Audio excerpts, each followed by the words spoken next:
Hello and welcome dear students in VV educational services Bhopal. आज का हमारा टॉपिक है इन्वेस्टमेंट बैंकिंग। इन्वेस्टमेंट बैंकिंग वो सेवा है या फिर वो सर्विस है जो क्या होती है, जैसे कंपनी होती है, कंपनी अपने जो शेयर्स है बॉन्ड्स है जो जारी करती है उनको क्या करती है, बेचने का काम करती है।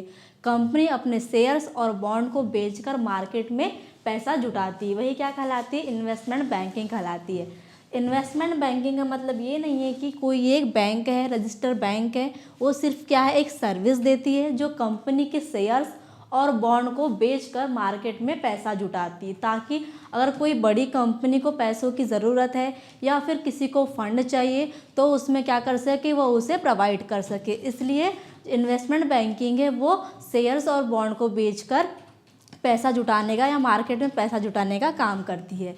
स्टार्ट करते हैं इन्वेस्टमेंट बैंकिंग।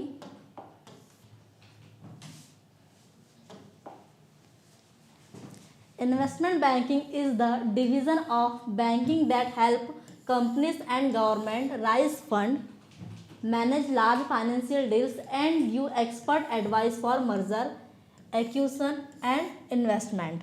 ठीक है, इन्वेस्टमेंट बैंकिंग का वह भाग है या वह सर्विस है जो कंपनियों और सरकार को, मतलब अगर कंपनी है या फिर गवर्नमेंट है, गवर्नमेंट कोई पॉलिसी ला रही है, या फिर कंपनी के जो बॉन्ड्स है, कंपनी के जो शेयर्स है, जिसमें क्या होता है जो कस्टमर इन्वेस्ट करते हैं, शेयर्स में इन्वेस्ट कर रहे हैं या फिर कोई बॉन्ड में इन्वेस्ट कर रहे हैं, मतलब कंपनी जो भी बॉन्ड शेयर जारी कर रही है उसको क्या करता है, उसको मार्केट में बेचकर जो मार्केट है उसको पैसा या फिर उस गवर्नमेंट को या उस कंपनी को पैसा जुटाने में हेल्प करती है। तो बैंकिंग वह भाग है जो कंपनी और सरकार को धन जुटाने, मतलब जो मतलब पैसा है उसको राइज करने, बड़े वित्तीय सौदे, मतलब कोई फाइनेंशियल डील करनी है या किसी बड़ी कंपनी की, ठीक है, कोई इंटरनेशनल कंपनी मल्टीनेशनल कंपनी, उनको क्या करने, बड़ी फाइनेंशियल डील करने में हेल्प करती है।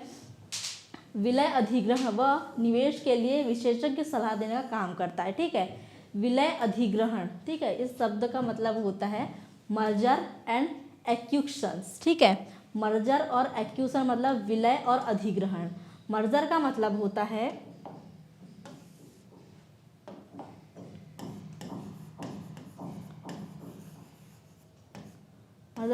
जैसे कि कंपनी ए है और कंपनी बी है, ठीक है, इसमें क्या होगा, मर्जर में कंपनी ए कंपनी बी में मिल जाएगी। ठीक है, ये क्या कहलाता है, मर्जर कहलाता है। फिर सेकंड वर्ड है इसमें एक्विजिशन।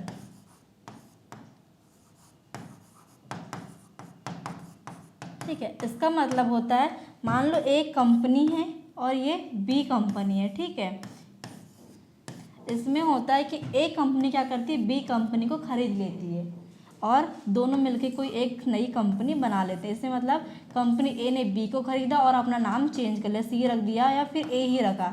ठीक है, इसमें क्या हुआ, मर्जर में दोनों कंपनी एक साथ मिल गई। और एक्विजिशन में क्या हुआ, इसमें कंपनी ए ने कंपनी बी को खरीद लिया, कंपनी बी ने कंपनी ए को खरीद ली। ठीक है, ये होता है मर्जर और एक्विजिशन, मतलब विलय और अधिग्रहण। वह निवेश के लिए विशेष सलाह देने का काम करता है।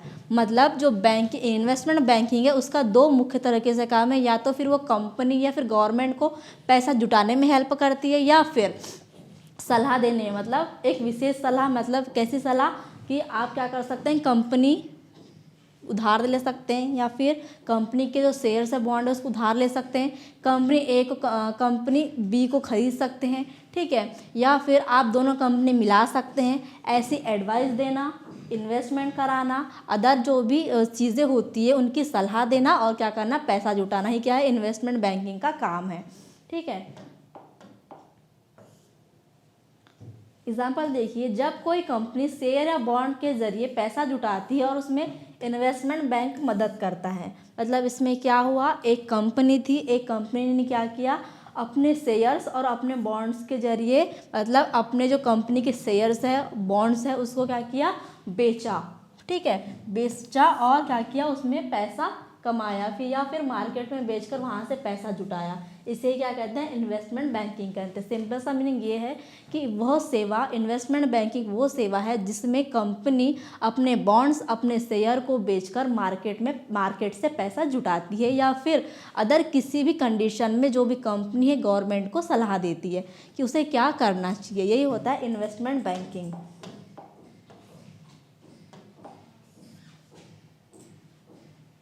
अब है types of investment banking.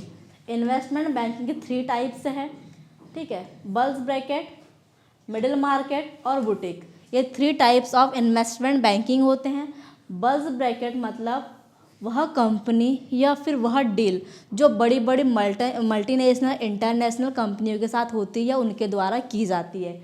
Middle level मतलब वो कंपनीज जो इंडिया में होती है और इनका जो ट्रांजैक्शन है वो कम होता है या फिर कम की डील होती है, जैसे कि करोड़ों में हो रही है, और बल्ज ब्रैकेट में बहुत बड़ी बड़ी डील्स होती है। और बुटीक मतलब जो छोटी सेवाएं होती है या फिर छोटी कोई डील होती है, ठीक है। मतलब इन्वेस्टमेंट बैंकिंग जो 3 टाइप्स है उसको 3 पार्ट मतलब टॉप, ये टॉप लेवल की है, ठीक है, ये मिडिल लेवल की और लोअर लेवल की है, ठीक है। सिंपल सा अगर याद रखना है तो इसमें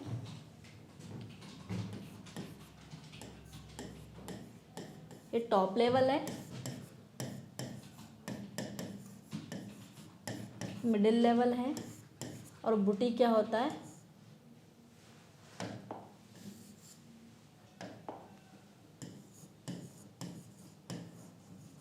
ठीक है। मतलब बल्ज ब्रैकेट टॉप होती है, उसके बाद मिडिल मार्केट, और उसके बाद होता है लोअर मार्केट, ठीक है। ये 3 टाइप्स क्या होता है, इन्वेस्टमेंट बैंकिंग होती है, जिसे हम कंटिन्यू करते हैं। फर्स्ट है बल्ज ब्रैकेट, मतलब सबसे बड़ी या फिर टॉप लेवल की इन्वेस्टमेंट बैंकिंग, ठीक है, जिसमें क्या कुछ मतलब जैसे आईपीओ होता है या फिर गोल्डमैन स्कैम होता है, जो बड़ी बड़ी इन्वेस्टमेंट बैंकिंग होती है जहाँ पर अच्छा पैसा या शेयर्स बॉन्ड को जुटाया जाता है या फिर खरीदा जाता है, या फिर वो कंपनी जो इंटरनेशनल कंपनी, बड़ी कंपनी, वो अपने शेयर्स और बॉन्ड को जारी करती है, वो क्या कहलाती है, बल्ज ब्रैकेट कहलाती है। The largest global investment banks that provide a full range of services under writing M&A का मतलब वही है merger and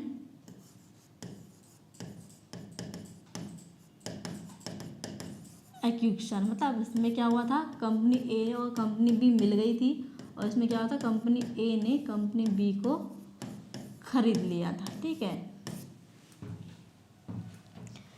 and handle very large cross border corporate and government deals. सबसे बड़े वैश्विक निवेश बैंक जो पूरी सेवाएं देते हैं। मतलब जो बल्ज ब्रैकेट है, बल्ज ब्रैकेट एक इन्वेस्टमेंट बैंकिंग है जिसमें क्या होता है, बड़ी बड़ी इंटरनेशनल कंपनी अपने बॉन्ड शेयर जारी करती है और अच्छा बड़े प्रॉफिट पे क्या करती है, अपने कंपनी को ग्रोथ दिलवाती है। यही क्या कहलाता है, बल्ज ब्रैकेट कहलाता है, ठीक है।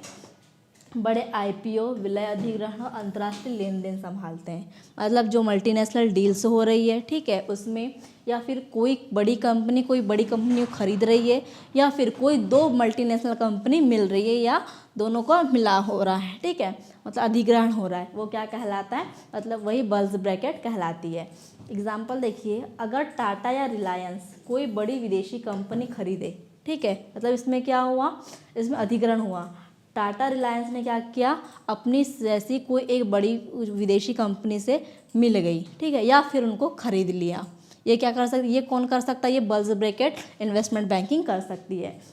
यह बड़ा आईपीओ करा है, ठीक है, या तो क्या गोल्डमैन स्कैम या जेपी मॉर्गन जैसी बल्ज ब्रैकेट बैंक मदद करे, ठीक है। इसमें क्या हो रहा है, जो भी काम हो रहा है एक मल्टीनेशनल लेवल पर हो रहा है, ग्लोबल इन्वेस्टमेंट पे हो रहा है। मतलब कोई भी चीज़ें हो रही है वो बड़े इन्वेस्टमेंट पे हो रही है। कोई भी बड़ी कंपनी एक दूसरे में मिल रही है, या फिर कोई बड़ी कंपनी एक दूसरी बड़ी कंपनी को खरीद रही है, या फिर कोई बड़ी कंपनी अपना जो बॉन्ड शेयर है जारी कर रही है, ठीक है। ये होता है बल्ज ब्रैकेट।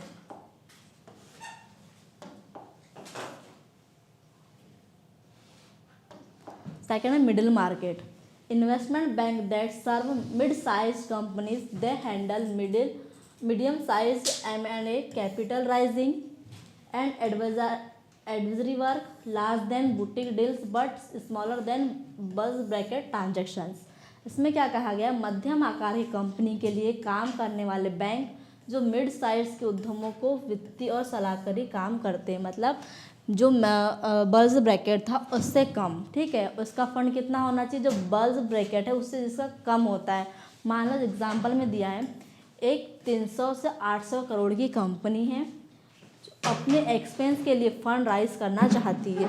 इसमें क्या होगा, ये मिडिल लेवल की है। मल्टीनेशनल का जो कंपनी होती है उनका जैसे कि शेयर्स बॉन्ड है वो क्या होगा, अरब खरब में होते हैं। इसमें क्या है, करोड़ की संपत्ति लगेगी, मतलब 300 से 800 करोड़ की कंपनी है वो, मतलब क्या है, मिडिल साइज की कंपनी है।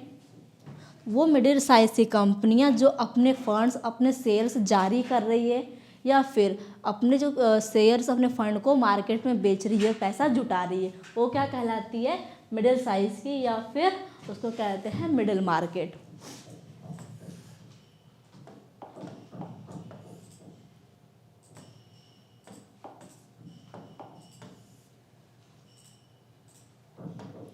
थर्ड है बुटीक, ठीक है, small specialised investment bank focused on a few services mainly advisor and M&A। They offer high personalised expert advice for niche to और कॉम्प्लेक्स डील्स।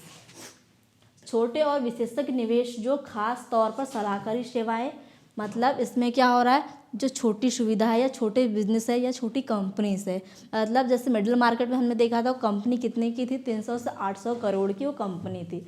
बल्ज ब्रैकेट में क्या देखा था हमने कि मल्टीनेशनल इंटरनेशनल कंपनीज थी, और इसमें क्या है, छोटे रूप से कंपनी है जो छोटे लेवल पर काम करती है, ठीक है। उसको क्या करना, उसमें फंड जारी करना, या फिर उसके जो शेयर्स है उसको मार्केट में बेचना, या फिर जो भी एडवाइस देना, मतलब कैसी एडवाइस कि आप किस कंपनी को खरीद सकते हैं, आप किस कंपनी में मिल सकते हैं। जो छोटी छोटी कंपनियां होती है उनको मिलने की सलाह देना, और क्या जो कंपनी छोटी होती है उनको क्या करना, उसका जो फंड है, उनका जो शेयर्स है, उनके बॉन्ड को कैसे जारी करना है, किस मार्केट में उनको बेचना है, ये सारी सलाह कौन देता है, इसमें बुटीक, मतलब बुटीक इन्वेस्टमेंट बैंक देती है। मतलब ये सबसे छोटे लेवल पे काम करती है, बल्ज ब्रैकेट सबसे बड़े लेवल पर, टॉप लेवल पे काम करती है।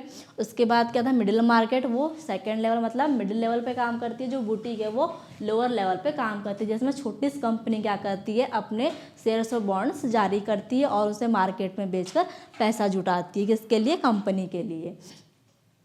एग्जाम्पल देखिए, कोई फैमिली ओन कंपनी अपना बिजनेस बेचना चाहती है, एक बुटीक बैंक उसको कॉन्फिडेंशियल एडवाइस और बायर्स रिसर्च देगा। मतलब इसमें क्या हुआ, सबसे छोटे लेवल पे काम हो रहा है, उसमें जैसे कोई कंपनी है जिसने खुद से स्टार्ट किया है, या फिर कोई इंडस्ट्री उन्होंने खुद स्टेब्लिश की थी, उस कंपनी को अगर पैसा जुटाना है, पैसा राइज करना है, तो इसमें क्या करेगी, जो बुटीक इन्वेस्टमेंट बैंक है वो सलाह देगी कि आपको जो अपना बिजनेस है वो कैसे बेचना है, किसको बेचना है, या फिर वो ये एक सलाह देती है कि उसको कैसे, मतलब किस कंपनी में मिलाया जाए ताकि वो एक अच्छी कंपनी बन सके, अच्छा ग्रोथ कर सके। मतलब जो छोटे लेवल की कंपनी को कौन सलाह देता है, बुटीक इन्वेस्टमेंट बैंक सलाह देती है, ठीक है।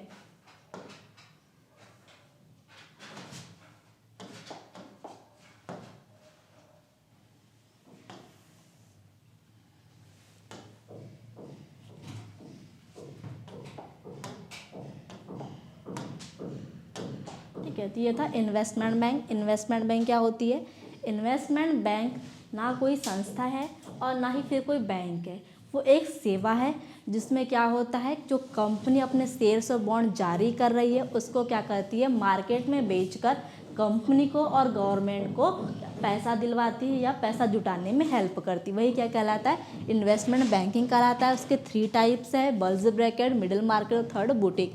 बल्ज ब्रैकेट है वो क्या करती है, टॉप लेवल पे काम करती है, इंटरनेशनल और मल्टीनेशनल कंपनियों पे ध्यान देती है। उनका जो भी उनको एडवाइस है, मतलब इन्वेस्टमेंट से लेकर या फिर किसी मर्ज एक्विजिशन से लेकर या फिर अदर कोई भी इन्वेस्टमेंट करवाना है तो कौन करती है, बल्ज ब्रैकेट करवाती है। फिर मिडिल लेवल, जैसे कोई कंपनी है जिसका फंड कितना, मतलब उस कंपनी की प्राइजेस मान लो 300 से 800 करोड़ तक की है, ठीक है, उसमें कोई ट्रांजेक्शन होना है, उसमें उसे किसी कंपनी से मिलना है, या फिर उस कंपनी को ख़रीदना है, या फिर कोई बॉन्ड शेयर जारी करना है, तो कौन हेल्प करती है? उसमें मिडिल मार्केट हेल्प करती है। और थर्ड है बुटीक, बुटीक इन्वेस्टमेंट बैंक। यह क्या करती है? जैसे फैमिली ओन, मतलब अगर आपने खुद से कोई कंपनी स्टार्ट किया है, कोई इंडस्ट्री ओपन किया है, आप उस कंपनी को बेचना चाहते हैं, या फिर आप उस कंपनी में किसी कंपनी को मिलाना चाहते हैं, कोई इन्वेस्टमेंट मतलब जैसे कि फंड्स, बॉन्ड्स, शेयर्स जारी करना चाहते हैं, या फिर उस कंपनी के बॉन्ड्स को बेचना चाहते हैं, तो कौन हेल्प करेगा? बुटीक इन्वेस्टमेंट बैंक हेल्प करेगी। ये था आपका investment banking and investment bank के types. Thank you. Hello and welcome dear students in VV educational services Bhopal. Last class में हमने देखा था इन्वेस्टमेंट बैंकिंग और टाइप्स ऑफ इन्वेस्टमेंट बैंकिंग। आज हम देखेंगे इन्वेस्टमेंट बैंक सर्विसेज। मतलब जो इन्वेस्टमेंट बैंक के जो क्या कर रही थी, वो एक सेवा दे रही थी, कंपनी के शेयर्स बॉन्ड को बेचकर मार्केट से या मार्केट में पैसा जुटा रही थी। ठीक है, मार्केट से पैसा जुटा रही थी। क्या कर रही थी? वो जो कंपनी के शेयर्स थे, बॉन्ड्स थे, उनको मार्केट में बेच रही थी, और गवर्नमेंट को और कंपनी, उस कंपनी को जिसके वो शेयर्स बॉन्ड थे, उनको पैसा जुटाने दे रही थी, या फिर उनको एडवाइस देके पैसा जुटा रही थी। ठीक है, अब इसमें हम देखेंगे कि इन्वेस्टमेंट बैंकिंग सर्विसेज कौन कौन सी है। 2 टाइप्स सर्विसेज हमने इसमें देखी थी। फर्स्ट क्या था? ये फंड राइज करने के लिए दी गई थी, और सेकंड क्या था? ये एडवाइस दे रही थी। जैसे कि हमने मर्ज और एक्विजिशन पढ़े थे, मर्ज में क्या एडवाइस दिया था उन्होंने कि कंपनी ए क्या कर सकती है, कंपनी बी से मिल सकती है, या फिर एक्विजिशन में क्या था, वो क्या कर सकती है, कंपनी ए कंपनी बी को खरीद सकती थी। ये क्या था? उसकी एडवाइस थी। और फंड राइज करने के लिए भी, पैसा जुटाने के लिए भी उसने एडवाइस दिया था। इसके 2 मुख्यतः काम हैं, मतलब 2 मुख्य सर्विसेज है इसकी, फंड राइजिंग, ठीक है, फंड राइजिंग सर्विसेज और एडवाइजरी सर्विसेज। ठीक है, export and project finance M+A, ये M एंड ए फिर से आ गया है। इसका फर्स्ट काम क्या है? फंड राइजिंग मतलब पैसा जुटाना, और सेकंड क्या है? एडवाइजरी मतलब एडवाइस देना या किसी इन्वेस्टमेंट बैंक को सलाह देना। तो फंड राइजिंग सर्विसेज क्या होती है देखते हैं। सिंपल सा मीनिंग है पैसा जुटाने वाली सेवाएं। मतलब क्या कर रही है इन्वेस्टमेंट बैंक? जो भी कंपनी है उसके शेयर्स और बॉन्ड को कैसे बेचना है, किस मार्केट में बेचना है, ठीक है, ये सारी सुविधाएं दे रही थी, और उस कंपनी को पैसा जुटा के दे रही थी। ठीक है, investment bank help client to raise fund from the market through different methods. इसमें क्या हो रहा है? जो इन्वेस्टमेंट बैंक है वो क्या कर रही है? कंपनियों को बाजार से पैसा जुटाने में मदद करती है। मतलब अगर बहुत सारी कंपनियां हैं और अपनी अपनी अलग अलग कंपनी क्या होते हैं, अलग अलग शेयर्स होते हैं, अलग अलग बॉन्ड्स होते हैं, तो इन्वेस्टमेंट बैंक क्या करता है? हर एक कंपनी को मार्केट से पैसा जुटाने में हेल्प करता है कि आप किस मार्केट में अपने शेयर्स को, ठीक है, उनका जो इंटरेस्ट रेट है, ये सारी चीज़ें प्रोवाइड करता है कि आप किस तरीके से अपने शेयर्स बॉन्ड को बेचोगे तो क्या होगा, आपकी कंपनी ग्रो करेगी और मार्केट में पैसा रहेगा। ये सारी चीज़ें क्या करती है? फंड राइजिंग सर्विसेज देती है कौन? Investment bank. अब इसमें हम देखेंगे जो फंड राइजिंग सर्विसेज है वो कौन कौन सी है। ठीक है, फर्स्ट काम क्या है इन्वेस्टमेंट बैंक का? कि फंड राइजिंग सेवाएं देती है, सर्विसेज देती है। अब इसमें हम ये देखेंगे कि कौन कौन सी सर्विसेज है, कौन कौन सी मतलब सेवाएं देती है। तो फर्स्ट इसमें है IPO। ठीक है, IPO initial public offering. Initial public offering का मतलब है when a private company sell its share to the public for the first time. इसमें बोला गया कि जब कोई कंपनी पहली बार अपने शेयर्स आम लोग को बेचती है, मतलब इसकी फर्स्ट सर्विस क्या है, इसमें बताया गया है कि जो कंपनी है अभी स्टेबलाइज हुई है, अभी स्थापना की गई, तो वो कंपनी फर्स्ट टाइम क्या करती है? अपने शेयर्स और बॉन्ड क्या करती है? मार्केट में बेचती है। मतलब इसकी फर्स्ट सर्विस क्या हो गई? IPO। ठीक है, इनिशियल पब्लिक ऑफरिंग मतलब फर्स्ट टाइम कंपनी ने क्या किया? अपने शेयर्स को मार्केट में लेके गया। एग्जांपल देखिए, जैसे जोमेटो का दिया है। जोमेटो ने जब अपनी पहली बार शेयर बाजार में शेयर निकाले उसे IPO कहते हैं। मतलब इसका सिंपल सा मीनिंग है जब कंपनी अपने शेयर्स और बॉन्ड्स पहली बार मार्केट में लेकर जाएगी या पहली बार अपने शेयर्स मार्केट में बेचेगी, वो क्या कहलाता है? IPO कहलाता है। मतलब सिंपल सा initial public offering, first time अपने जो शेयर्स है बॉन्ड को मार्केट में लेके जाना। तो क्या थी इसकी फर्स्ट सर्विस? थी इन्वेस्टमेंट बैंकिंग की। सेकंड है FPO, follow on public offering, ठीक है, फॉलो ऑन पब्लिक ऑफरिंग। इसमें क्या है, when on already listed company issue shares again, जो कंपनी पहले से शेयर मार्केट में है जब वह दोबारा शेयर जारी करती है। मतलब सेकेंड सर्विस इसकी क्या है, फंड राइज करने की। फर्स्ट में क्या था, कंपनी ने फर्स्ट टाइम अपने शेयर्स मार्केट में मार्केट में जारी किए थे या फिर मार्केट में बेचे थे। और क्या सेकंड है एफपीओ, मतलब फॉलो ऑन पब्लिक ऑफरिंग। इसमें क्या हो रहा है, कंपनी पहले से शेयर मार्केट में है, पहले से वो शेयर मार्केट में इन्वेस्टमेंट कर रही है, फिर क्या होता है वो दोबारा उसी कंपनी में या उसी कंपनी के शेयर्स को क्या करती है, मार्केट में लेके जाती है। मतलब कंपनी एक ही रहेगी और वो क्या करेगा, वो शेयर्स को सेकेंड टाइम मार्केट में लेके जाएगा। मतलब उसी को दोबारा ऑफर करेगा या उसी शेयर्स को दोबारा उसी मार्केट में बेचेगा। तो ये क्या कहलाता है, follow on public offering second time. Example देखिए, अगर टाटा स्टील पहले से लिस्टेड है, मतलब पहले से वो क्या कर रही है, पहले से शेयर मार्केट में काम कर रही है, पहले से वो अपने कंपनी के शेयर्स मार्केट में बेच रही है, ठीक है। उसके बाद वो क्या करेगी, पहले से उस शेयर मार्केट में रहने के बाद भी उसी कंपनी के शेयर्स को क्या करेगी, सेकेंड टाइम मार्केट में बेचेगी। तो वो क्या कहलाता है, वो कहलाता है फॉलो ऑन पब्लिक ऑफरिंग, या उसको शॉर्टकट में बोलते हैं एफपीओ। ये सेकेंड सर्विस थी इन्वेस्टमेंट बैंकिंग की। थर्ड सर्विस देखते हैं, QIP, ठीक है, qualified institutions placement. When share are issued only to big institutional investors, जब शेयर सिर्फ बड़े इन्वेस्टर्स, बैंक्स, म्यूचुअल फंड को दिए जाते हैं, ठीक है। थर्ड सर्विस क्या है, थर्ड सर्विस में बोला गया है कि जो शेयर कंपनी के शेयर्स हैं, ठीक है, जो बॉन्ड्स हैं, उन्हें क्या किया जा रहा है, ओनली सिर्फ बिग इंस्टीट्यूशन, मतलब जैसे कि बैंक और म्यूचुअल फंड को ही बेचे जाएंगे। अदर किसी भी कस्टमर जो शेयर्स में इन्वेस्टमेंट कर रहे हैं, बॉन्ड्स में इन्वेस्ट कर रहे हैं, उन्हें को नहीं दिया जाएगा। ओनली म्यूचुअल फंड्स, बैंक, उसमें क्या किया जाएगा, उसमें ही उस कंपनी के शेयर्स को बेचा जाएगा, ठीक है। मतलब क्वालिफाइड इंस्टीट्यूशनल प्लेसमेंट, उसमें क्या हो रहा है, शेयर्स सिर्फ क्वालिफाइड इंस्टीट्यूशन, मतलब जो मतलब पहले से इन्वेस्ट कर रही है उसमें, या फिर पहले से उस इन्वेस्टर को बेच रही है, जैसे कि म्यूचुअल फंड, ठीक है, बैंक, जो बड़े इन्वेस्टर्स होते हैं उनको क्या करेगी, अपने शेयर्स को बेचेगी। ये थर्ड सर्विस थी। फोर्थ है right issue. Shares are offer to exciting share holder at a lower price. पुराने शेयर होल्डर को सस्ते दाम पर नए शेयर को देने की सुविधा। मतलब जो कंपनी, जैसे यहाँ पर जोमेटो कंपनी का क्या किया गया था, एग्जाम्पल लिया गया था। क्या किया इसमें कि उस जोमेटो के पहले से क्या है, शेयर होल्डर्स है, जिन्होंने पहले भी उस कंपनी के शेयर्स बॉन्ड में इन्वेस्टमेंट किया था, या फिर कहो तो उसी कंपनी के, जोमेटो कंपनी के शेयर्स बॉन्ड को खरीदा था।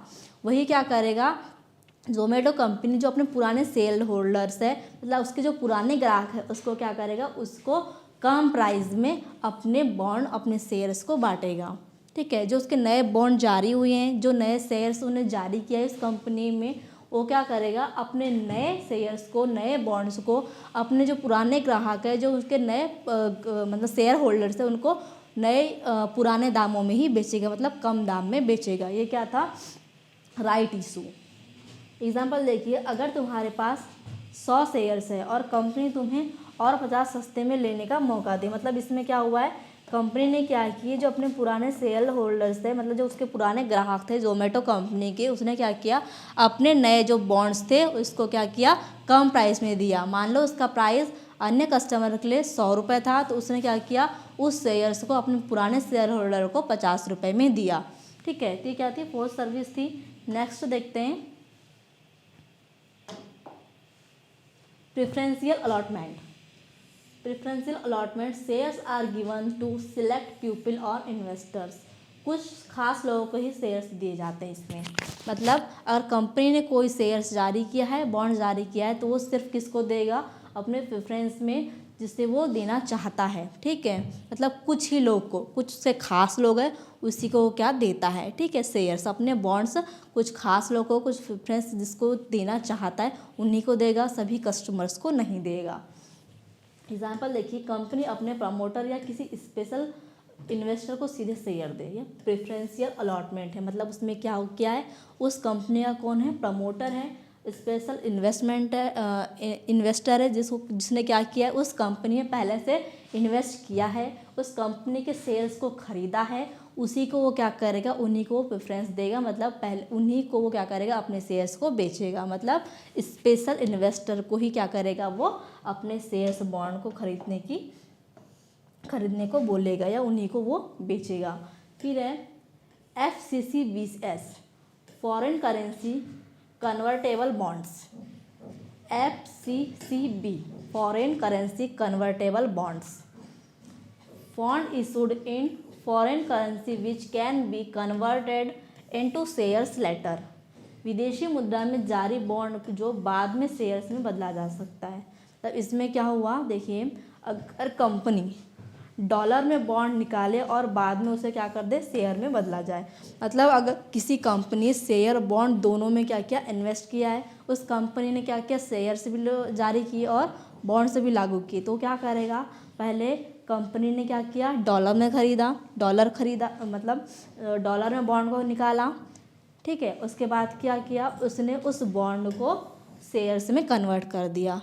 मतलब उस कंपनी ने क्या किया, जो इंटरनेशनल कंपनी थी उसने अपने डॉलर्स को रख कर बॉन्ड खरीदे और फिर उस बॉन्ड को एक्सचेंज करके क्या कर लिया, शेयर खरीद लिया, ठीक है। मतलब उसने क्या की, चेंज कर दिया, उनके जो बॉन्ड्स थे उनको चेंज कर दिया।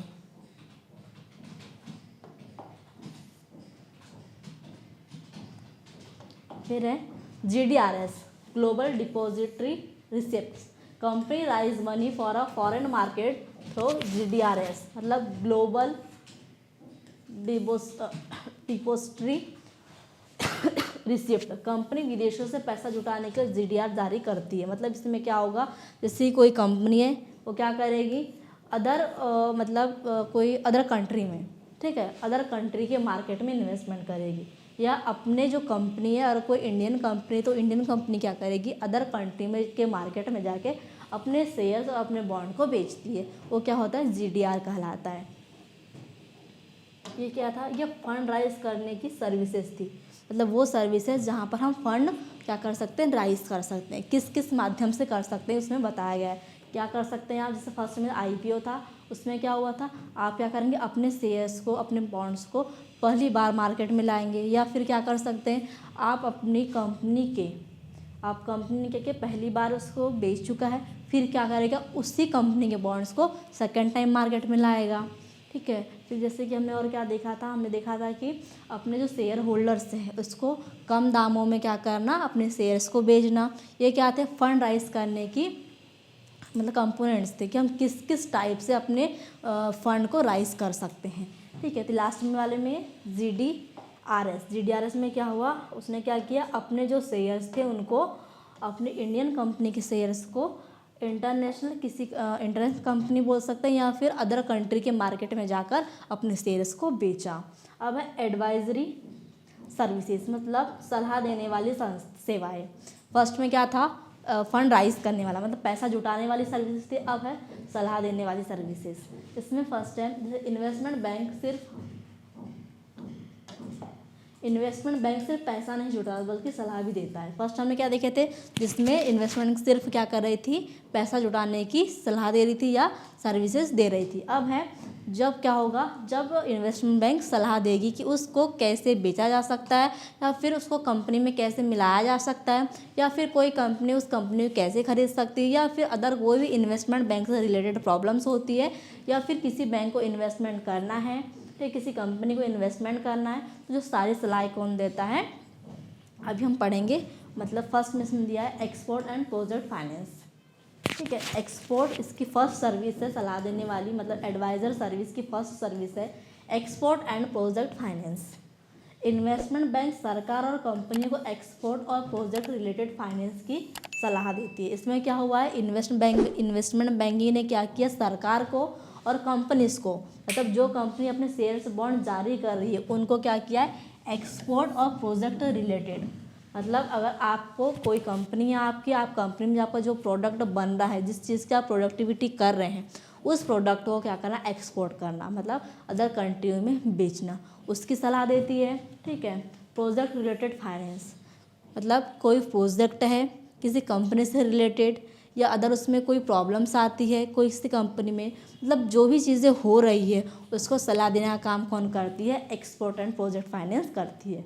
उसमें उसका फर्स्ट टाइप है export credit finance, financial help for sending goods to foreign countries, विदेश में माल भेजने के लिए लोन की व्यवस्था। मतलब इसमें फर्स्ट क्या होगा, जैसे एक्सपोर्ट करेगा तो कोई कंपनी अगर दूसरे कंट्री में क्या कर रही है, अपना माल भेज रही है, तो उसे क्या ज़रूरत पड़ेगी, लोन की ज़रूरत पड़ेगी। फर्स्ट ये क्या करता है, एडवाइस देता है कि आप क्या करिए, विदेशों में माल भेजने के लिए लोन की व्यवस्था कीजिए। ठीक है, आप लोन की व्यवस्था करिए, लोन लीजिए और क्या करिए, आप अपने जो कंपनी उसका माल दूसरे कंट्री के मार्केट में भेजिए या उसमें सेल कीजिए। ठीक है, एग्जाम्पल देखिए, अगर कोई कंपनी विदेश में कपड़े बेचती तो बैंक एक्सपोर्ट लोन दिलवाता है। उसने क्या किया, एडवाइस दिया कि आप क्या करिए, लोन लीजिए और लोन लेने में उस कंपनी की हेल्प किया। ठीक है, ये था एक्सपोर्ट फाइनेंस प्रोजेक्ट फाइनेंस की का first type, export credit finance. Second है प्रोजेक्ट एडवाइज़र। ठीक है, गाइडेंस फॉर बिग प्रोजेक्ट, बड़ी परियोजना के लिए सलाह देना। बड़ी परियोजनाओं की सलाह देना मतलब अगर आपके कंपनी या फिर ऑर्गेनाइजेशन लेकर कोई प्रोजेक्ट है, ठीक है, कोई बड़ा प्रोजेक्ट है, तो उसकी सलाह देना कि आपको उस प्रोजेक्ट से रिलेटेड क्या क्या करना चाहिए, कहाँ इन्वेस्टमेंट करना चाहिए, या फिर लोन लेना है तो लोन कहाँ से लेना चाहिए, कहाँ का इंटरेस्ट रेट कम है। मतलब उस कंपनी में जो प्रोजेक्ट लॉन्च हो रहा है, जो प्रोजेक्ट पे काम हो रहा है, कोई बड़ी परियोजना बनाई जा रही है, तो उस पर कैसे काम करना है, कहाँ से लोन लेना है, ये सारी जानकारी, ये सारी सलाह कौन देता है, प्रोजेक्ट एडवाइजरी में इन्वेस्टमेंट बैंक देता है। ठीक है, थर्ड है project debate arranging loans for a big project के लोन की पूरी व्यवस्था करना। मतलब वो कंपनी अगर क्या चला रही है, कंपनी प्रोजेक्ट कोई बना रही है, जिसने प्रोजेक्ट दिया है हाईवे या डैम बनाने के लिए, क्या है,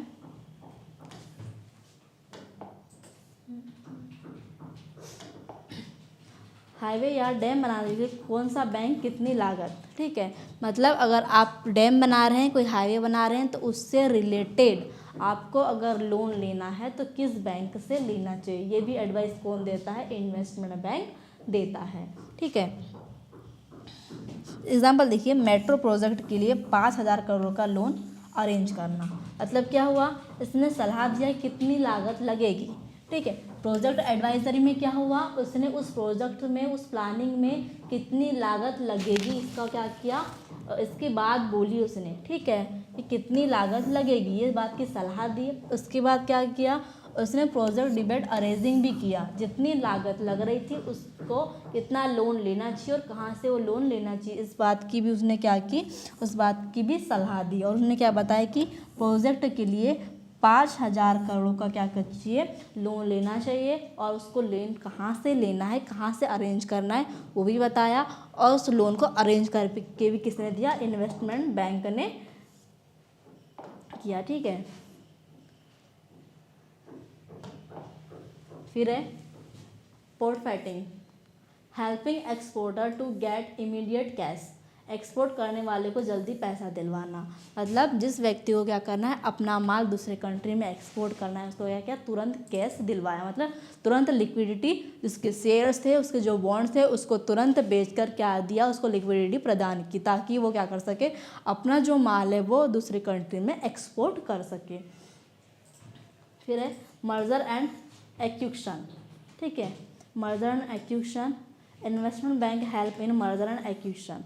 इन्वेस्टमेंट क्या करती है, कंपनी को जोड़ने और खरीदने बेचने में मदद करता है। मगर ऐसे मतलब कि अगर कोई कंपनी है तो उसमें क्या करेगा, इन्वेस्टमेंट बैंक हेल्प करेगा। कैसे, अगर किसी कंपनी को दूसरी कंपनी को खरीदना है, मतलब क्या करना है, एक्विजिशन करना है, या फिर कंपनी को क्या करना है, दो कंपनी को मिलाना है। ठीक है, उसमें कौन हेल्प करेगा, इन्वेस्टमेंट बैंक हेल्प करेगा।